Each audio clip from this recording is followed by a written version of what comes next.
Hello friends, welcome to the platform of Darshanik. This is Akshay Kadam. So guys, today on this platform we are going to continue our discussion of philosophical segment. So we are discussing guys ethics and human interface, essence of ethics or contribution of moral thinkers and philosophers from across India and world. And in this guys topic today we are going to begin with the discussion of Aristotle. So in our previous discussions guys, we have discussed entirely about metaethics and we have started the debate of normative ethics. And under normative ethics guys, in previous lecture I gave you the basic concept or discussions we had regarding what is virtue. Then we discussed a concept like unity of virtue. I gave you basics about the cardinal virtues, etc. Now in this lecture guys, we are going to discuss the first philosopher, that is Aristotle. And so Aristotle's Nicomachean Ethics. In the next lectures to come, we will discuss Aristotle more in detail. Okay, but this lecture, I am going to discuss Aristotle and along with that, okay, different philosophers and their views on one very important concept, that is eudaimonia. Okay, so this eudaimonia, this concept was given by Aristotle.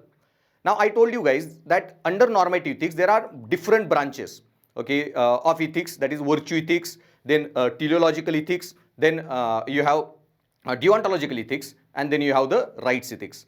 Now these all four branches of ethics we have already discussed. I gave you overview of those branches. So under virtue ethics guys, the branch I told you, this branch of virtue ethics deals with, okay, what is good life, to create a good society, to build a good character. Okay, so for them, if corruption has to be removed in the society, then only way to do that, okay, is to create a good people with good character. So every person on the street or every bureaucrat, IAS, IPS, IRS, who joining through UPSC should be like Buddha, should be like Vivekanand, should be like Gandhi, Ambedkar. And if such a people are the part of the system, then there won't be any corruption. Okay, they will be very honest, integral. And so virtue ethics ka opinion was that higher people with very strong virtues, with extremely strong virtuous character. And if you have a virtuous people in the system, okay, you can create a corruption-free system. So for every problem, whether you want to improve society or whether you want to improve administration, governance, anything, then their solution was to develop good character, develop good society, okay, develop strong habits. Okay, and so virtue ethics may focuses on the character of an individual. Okay, and by developing good character, their ultimate aim is that people should be able to live good life. And once people know how to live a good life, then automatically there will be a good society. So first thing that all virtue thinkers must do was to tell people what is exactly good life. Okay, what is the ideal life, the good life that you should live. Okay, so what is eudaimonia or good life, or what is purushartha? Okay, so this eudaimonia word ka meaning, the eudaimonia is a Greek word that Aristotle coined, and iska literal meaning is the good life or purushartha. So object of human pursuit, what goal in life we should have, okay, what we should pursue in our life, what is the ultimate goal that we should have in our life. So Indian philosophy, if we see parallel word for good life, then it is purushartha. Okay, so purushartha. And in Indian philosophy, under Purusharth, there were four Purusharths: Artha, Dharma, Kam, Moksha. So Artha, Dharma, Kam, Moksha is the ultimate goal of life. Okay, so you should earn wealth, do your dharmas, all your duties, moral duties, etc. Then you should reproduce Kam, but that also through ethical ways. And then ultimately, you reach a stage of liberation, Mukti, Nirvan, Kaivalya Gyan. So Moksha was also one of the important part under the Purusharth. So overall, guys, this concept of eudaimonia, purusharth, or the ultimate end goal, okay, that concept that we need to first then define or discuss. And so automatically, there were a lot of virtue philosophers, Aristotle, Plato, Socrates, Buddha, Mahavira, even Bhagavad Gita mein, Lord Krishna talk about lot of virtues. So first we have to discuss what is good life, what are the good virtues, okay, that we must develop in our lives, the character that we must inculcate. And what is concept of good society. So that in this chapter we are going to discuss in detail the good life, and then later on in those lectures to come, how to achieve or develop the good life. So there are a lot of different interpretation of this good life word eudaimonia. Okay, today we have come across a lot of different interpretations even in modern psychology. So in today's lecture, I am going to discuss with you your opinions of all the different philosophers and their viewpoint about eudaimonia, good life. And along with that, in the end, I am also going to discuss with you the opinion of a modern philosophers like Aristotle, Plato, along with Socrates, modern psychologists like Martin Seligman or Maslow. So what these people had to say about this concept of good life, eudaimonia, that I am going to discuss with you. So eudaimonia or Purushartha. Okay, so this eudaimonia or Purushartha today we interpret in a lot of different ways, different words. So in English, this eudaimonia is also called as positive state of being or state of human flourishing or condition of good spirit, okay, or happiness or welfare, well-being or self-actualization. Okay, so all these words, guys, point to the same concept, good life. Today when we say good life or eudaimonia, so positive state of being, human flourishing, condition of good spirit, happiness or welfare, well-being, or in Maslow's philosophy called self-actualization. All these words point to the same thing. And now see, UPSC has asked once question on this topic, eudaimonia ka. UPSC did not use the word eudaimonia, but they indirectly asked a question that what is happiness or what happiness means to you or according to you. So question was, all human beings aspire for happiness. So what is happiness? What it means to you? So here, guys, what happiness means to you, you can write your own interpretation, but that interpretation has to be good one. Okay, you have to write answer like some philosopher, thinker, administrator is writing the answer. And so, okay, to write such a better answer, you need to understand, you need to have understanding of this concept of good life. Now, this concept of good life, which has different meanings, as I have given here, also in Indian philosophy, this same concept of good life, Sukhi Samruddhi Jivan, what we call, okay, is also eudaimonia. So for eudaimonia, in Indian philosophy, we use different words like Sukhi Samruddhi Jivan, Paripurna Jivan, okay, or Atma ki Santushtata, that your soul is fully satisfied soul. Okay, you are fully contented human spirit, you are fully satisfied with your life and such a contented spirit. All these saint people were very calm, composed like Buddha, okay, very much satisfied with their life, whatever they have achieved or they have developed or whatever minimum life they lived, okay, but they were very satisfied with that. For example, Jainism mein aparigraha concept is there, that by reducing your wants, you can live very satisfied life. The way Gandhi lived, okay, only with dhoti, one shawl and chappal, he lived in ashram, but he was very fully self-satisfied person, self-contented person. He never desired to be even prime minister, president, okay, or hold any political post. So whatever, controlling your desires, needs, you live very satisfied life, then that life where your soul is satisfied, Atma is santusht, that is stage is what we call eudaimonia. Then it also means moksha in Indian philosophy, the state, the ultimate state of moksha. Now what is moksha? There are different interpretations about moksha. In Indian philosophy, okay, moksha was defined differently in Nastic philosophies, differently in Nastic philosophies. So in mostly Nastic philosophy, moksha means your soul and supreme soul, unka fusion, atma ka paramatma mein vileen hona. So that fusion is called as moksha. Same way, there is a concept of nirvana. Okay, so nirvana. Now this concept nirvana, what's a Buddhism's idea of moksha? So dukkhon ki antentik nivrutti, the ultimate end of all the sufferings. And when you reach that stage, ultimate end of all the sufferings, you reach a stage called nirvana. Okay, so nirvana is also very important concept of Buddhism. And by nirvana, what Buddha was saying, ki how you can live this life in a better way. Okay, this life mein Buddha said there is lot of suffering, jara, maran, vyadhi, 3 eternal sufferings. Okay, so death, sickness, okay, and old age. So old age, sickness, death, these are universal sufferings. But despite those, okay, how you can reduce your sufferings, end your sufferings, and live a very peaceful, happy, contented life. And that is what moksha for Buddhism, nirvana, dukkhon ki antentik nivrutti, the ultimate end of suffering, the 4th noble truth. And once you realize 4th noble truth, ultimately end your suffering, the life you live is a eudaimonia. As per Buddha, that's the good life that everyone should aspire for or wish to live. Then also Siddha Purusha or Kevali. In Jainism, okay, the ultimate stage of moksha is being a Siddha Purush, Kevali. To be a stage of Jina who has conquered. Jinnah, the conqueror, who conquered all his basic desires. Okay, Jinnah is a person who has detached himself, his physical body or jiva, okay, from the attachments of the physical body. So jiva and that is soul, and matter, that is pudgal. So jiv or pudgal, okay, you break the bondage of between jiva and pudgal. Your soul is now separated from your bodily desires, and that person who conquered this bodily desire, got separated from those desires, is called, okay, Jinnah. Okay, that is ultimate tirthankar, or that person, and person can only be conqueror, can be a Jinnah when he reaches or acquires kaivalya gyan. And so by acquiring kaivalya gyan, person becomes kevli.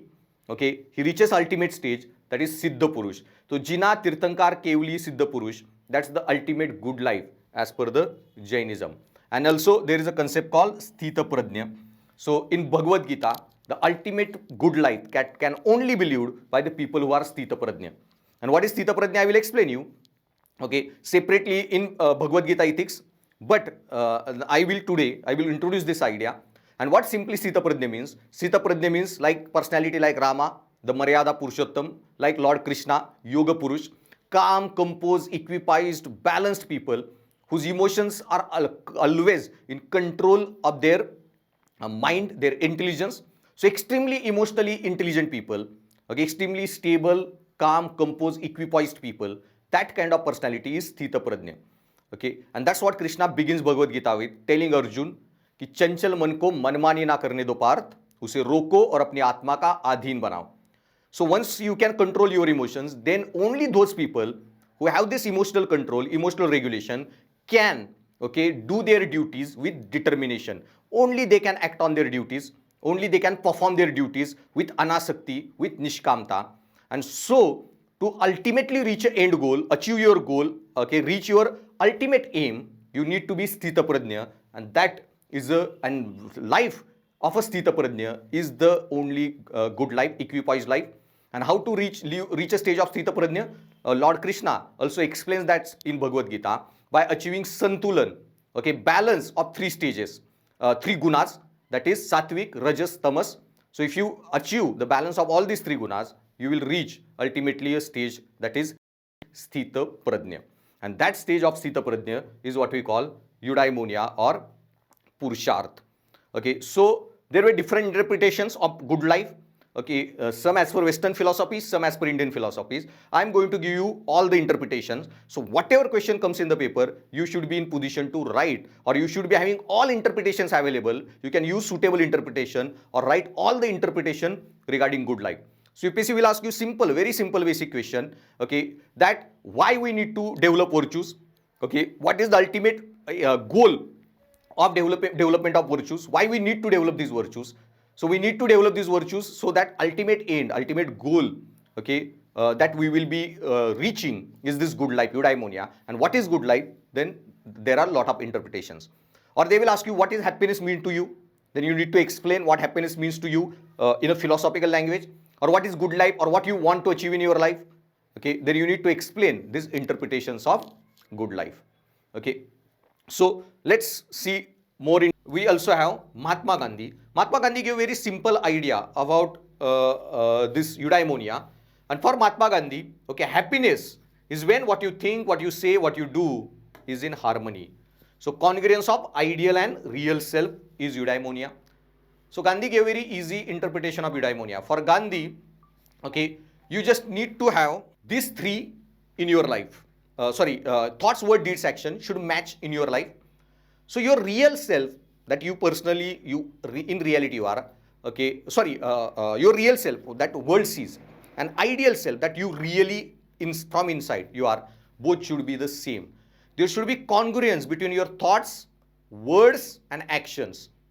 And when you have your thoughts, words and action all in sync, okay, then you are in a stage where, okay, you reach a stage of eudaimonia where you don't feel guilty about it. You think something and do something wrong, you feel guilt. And that guilt-free life is a eudaimonia. A congruent life, integral life, where thoughts, words, deeds, action match. Okay, then you don't carry any guilt. जो सोच रहे हो, जो बोल रहे हो, जो कर रहे हो, everything should be the same. And if that is the case, then you will live a good life. So according to Mahatma Gandhi, happiness is when what you think, what you say, what you do, all in harmony, the congruence of real and ideal self. So when your real and ideal self, okay, is a congruent, then you reach a stage, okay, that is eudaimonia. So it is also very good or very easiest way to explain to the people what is good life. So till now I have given you 9-10 interpretations of good life. Okay, you can use all those in answer writing. And how to do that in answer writing, I will also discuss the question that UPSC asked previously. What is happiness and what happiness means to you or according to you? So how I will write that question answer, that also I will discuss with you. But this is not all about good life. There is a modern psychological interpretation that also we'll discuss. But before that, okay, there are some other variations or minor different interpretations of good life. So for a large number of people, okay, this is the question. I wonder what is good life. Okay, people all lifetime struggle to find the meaning of their life. They will do a lot of different things. Okay, so through idle pondering, many people think that through idle pondering in isolation, I will be able to understand good life. Many people like to do meditation, okay, or in isolation, read books, follow their some hobby or so on. There are many people join these courses of Isha Foundation, Art of Living courses, etc. And through that, they think they will be able to understand their inner self. They will be able to do their inner engineering, what Isha Foundation people say. So through idle pondering or through reworking your mentality, psychology, etc., inner engineering, you will be able to achieve the good life. Then pleasure seeking. Okay, you can achieve the good life through pleasure seeking, hedonism. There was one total Indian philosophy, Charvak, Lokayat. I will discuss about that separately. But this Charvak that he gave in his philosophy was pleasure seeking. Because he said that's the only reality in life, earth, water, air, fire. He said ether is not the reality. In Pancha Mahabhuta mein, okay, only 4. That is Prithvi, Akash, Jal, Vayu, they are the reality. The spirit, okay, Jal, Vayu, Agni, okay, earth, water, air and fire, okay, or Jal, Vayu, Agni and Dharti, Zamin, that's the reality. Akash, the spirit, is not the reality. And so, and nature has given us the senses, then we should enjoy the life. We should seek the pleasures, be happy.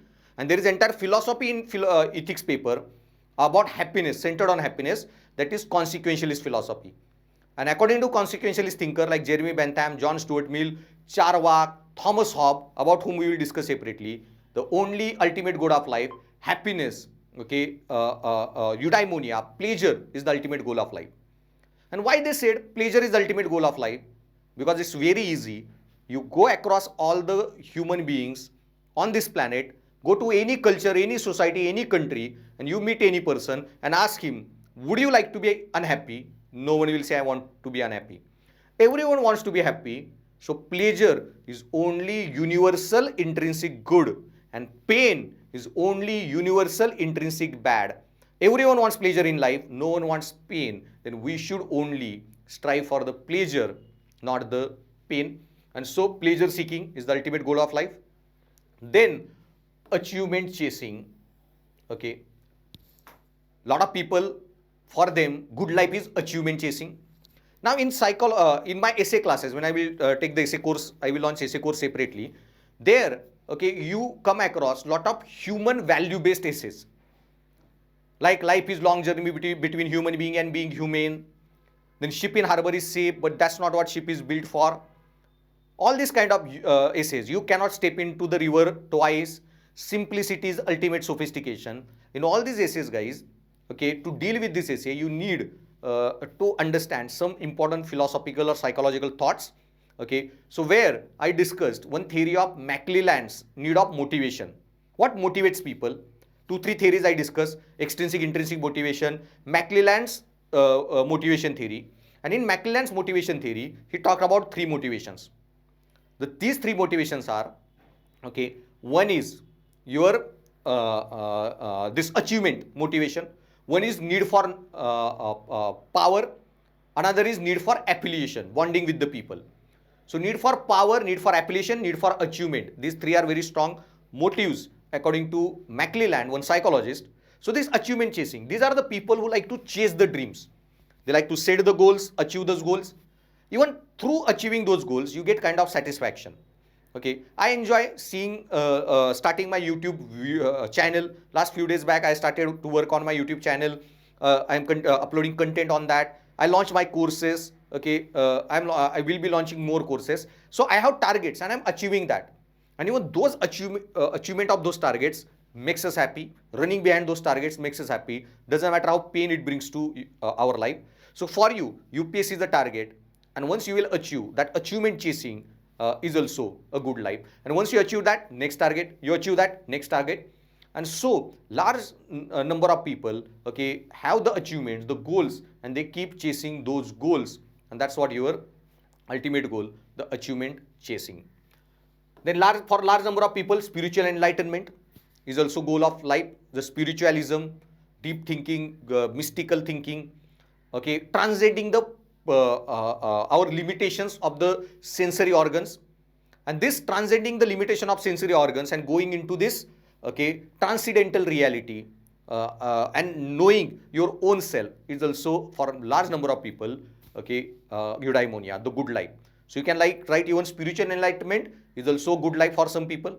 So write these interpretation also in one line, that pleasure seeking through idle pondering, knowing about yourself, through spiritualism, through goal chasing, by setting target, achieving the goals, etc. So all this, like Elon Musk kind of people, the achievement chaser. Okay, he has a target to land on a Mars. Okay, he is creating spaceships, he's trying to do that, and he's chasing his dreams. That is also a good life for the people. Then constant questioning. For some people, they will keep questioning.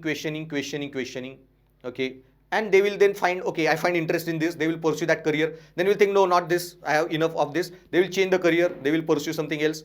Then they will change the career, they will pursue something else. And they will keep on chasing these different things. Okay, and so this constant questioning is also, okay, a good life. And so constant questioning, you get to understand your real sense. You do something, then you realize, okay, this is not that, I will resign and do something. So many students who join UPSC after a few years in service, they realize they have something more than what UPSC job has to offer. Many resign, join politics, many pursue their hobbies, careers, okay, their creativity, they pursue. So even that is also good life. But you will realize that only through constant questioning of your own life choices. Then futile toiling, this is also good life.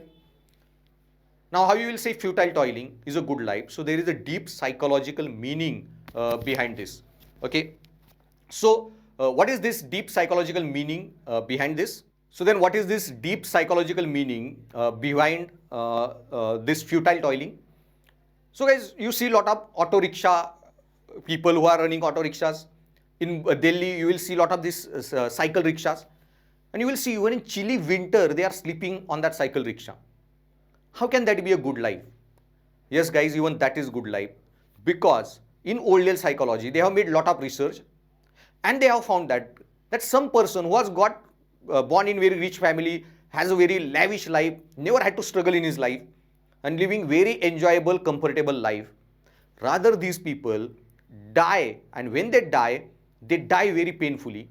They feel very hopeless that I did nothing in my life.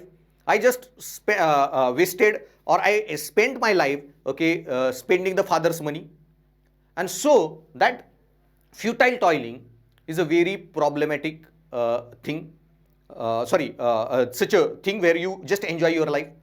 But those people who lived this life of futile toiling also, they did a lot of hard work in their life. Even that cycle rickshawala, when he will die very happily, very peacefully. Because by the end of his life, when he looks back on his life retrospectively, he gets the sense of satisfaction that I struggled in my life. I fed my parents' stomach. Okay, I fed my kids. I took care of my family. Okay, it doesn't matter how hard it was, but I struggled in my life. So when they look back on their life, they feel very productive that I did something. My struggle, I may not be like Elon Musk or Amitabh Bachchan or Rajamouli, but for his parents, for his kids, for his family, okay, he was a legend. And these people, even, okay, those who are struggling a lot in life, okay, die very, very peacefully. But those people who born in a comfortable life, lavish life, and did not do much struggle, okay, they face rather more fear of death when they die. They die in extreme fear or dissonance that I wasted this life and now I am going to die in few months, years, etc. And I have achieved nothing. I did nothing in my past life. I did no struggle. And when they look back on their life, they feel very empty, the hopeless. And that state is very disaster, very dangerous in old age psychology. But people who struggle in their life, okay, they feel very satisfied, self-contented psychologically, okay, about the struggles they had. And so even futile toiling is a way of a good life in modern psychology. And then for some people, I will keep working. I will try to, whatever life I have, I will make it meaningful. Our mothers, they lived it at home. Okay, they have spent their entire life taking care of their parents, in-laws, taking care of our father, taking care of us, and they made meaning out of that life. Okay, even seeing our success makes our mother happy. Okay, seeing we are happy, that makes our mother happy. So whatever their life she got, okay, she made meaning out of that. So even many people, whatever life they get, they make a lot of meaning out of it. And this, okay, whatever I have, okay, I will keep working to make my own life more happy, more pleasurable, more meaningful. And that's what, okay, happiness according to this philosophy. And same way, so I will keep on making, make my own meaning or to be happy. So I have given you a lot of interpretations what happiness is all about. Okay, and still two interpretations are remaining. That is, what is happiness according to modern psychology? There is one branch in psychology. There are many branches in psychology like cognitive psychology, counseling psychology, psychiatry. Like that there is a branch, positive psychology, and in which there were two legendary thinkers, Martin Seligman and Maslow, and both have given an idea, okay, of happiness. And Maslow has used the word self-actualization to describe that. And Martin Seligman gave a life of good life, pleasant life, and meaningful life.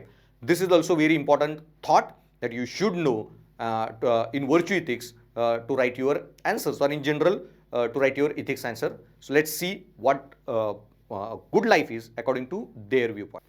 Okay, so till now we had a lot of comprehensive debate and especially with focus on philosophy.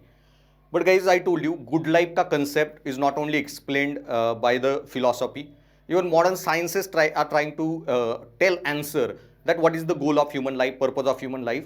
And in that, guys, okay, one of the then psychology is very dominant subject that is discussing this idea of good life, because concept of good life is more psycho-spiritual in orientation. Okay, so spiritual or philosophical aspect we discussed. But what is the viewpoint of modern psychology, that now I wanted to give you or discuss with you. Okay, so two thoughts from positive psychology that I wanted to give you, and you should write these thoughts in your answer.